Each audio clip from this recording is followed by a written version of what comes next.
ہمارے آج کل کے جدید مفکرین میں سے ایک نے، یہ آخری زمانہ ہے نا، اس میں اچھے اچھوں کے ایمان بہک رہے، صرف اس لیے صحیفہ کاملہ کا انکار کیا کہ بھائی یہ کتاب میں نہیں مانتا کہ چوتھے امام کی ہے۔ زبانی انکار کرنا اور ہے، باقاعدہ اس کے اوپر تحقیقی مقالہ لکھنا۔ تو اس کے اندر مرکزی دلیل میرے اس جملے کو بنایا، کہا میں مانتا ہی نہیں ہے، جھوٹی ہے کتاب، جھوٹی۔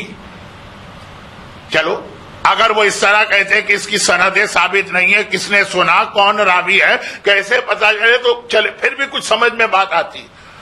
انہوں نے صرف اس لیے کہا کہ اس کی اتنی لمبی لمبی دعائیں ہیں کہ آدمی اگر یہ دعائیں پڑھنے لگے تو دنیا اور آخرت کسی اور کام کے قابل ہی نہیں رہے گا۔ یہ ہو ہی نہیں سکتا کہ امام اپنی قوم کو اپاہج بنانا چاہیں یا امام اپنی قوم کو عیسائی راہب بنانا چاہیں، اس لیے ساری دعاؤں پہ گجراتی میں ایک لفظ ہے چوکڑی، کراس۔ جس کتاب کی عظمت کو اس وقت ساری دنیا مان رہی، اور جامعۃ الازہر نے جب یہ کتاب پڑھی تو کیسا ہل کے رہ گئی جامعۃ الازہر اس کتاب کو اپنا ایک مومن، کہ لمبی لمبی دعائیں ہم کو بتائی گئی ہیں، اور صحیفہ کاملہ میں بھی ہیں اور مختصر بھی۔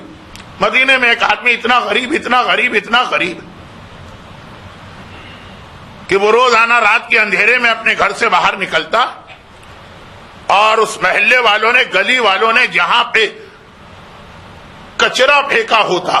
جو پاکستان وغیرہ میں، انڈیا میں یہ مناظر نظر آتے، وہ رات کے اندھیرے میں وہاں جاتا، ایک بہرحال ایمبیرسمنٹ یا شرمندگی بھی محسوس کر رہا اس لیے رات کے اندھیرے میں، اور یہ کہ کسی نے بچا ہوا کھانا، کسی نے سڑا ہوا کھانا، کسی نے پھلوں کے چھلکے، پھل تو کھا لیے، چھلکے پھینکے، وہ چن کے لے کے آتا، اور اس کے باوجود خانوادہ اس کا بڑا ہے، اولاد زیادہ، والدین بھی ہیں،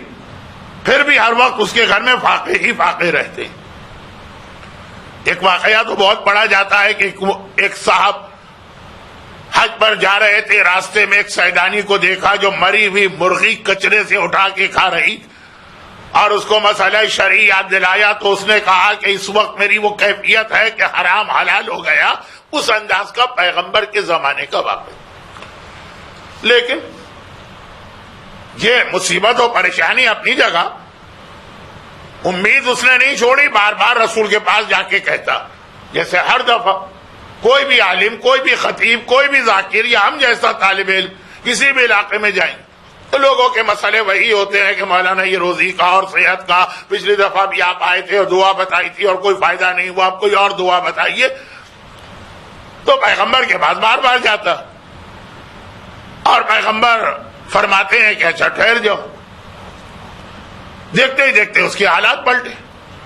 اور اب حالت یہ ہو گئی کہ اس کے گھر میں اتنی دولت آ گئی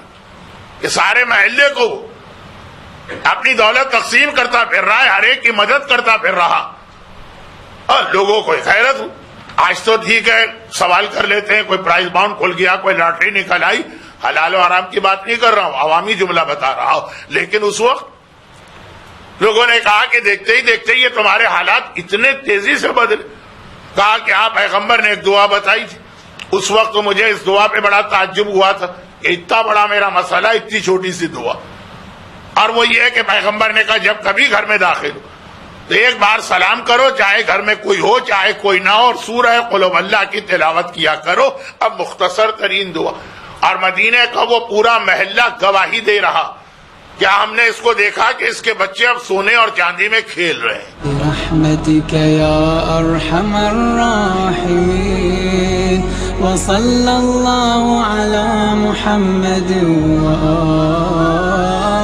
الطاہرین۔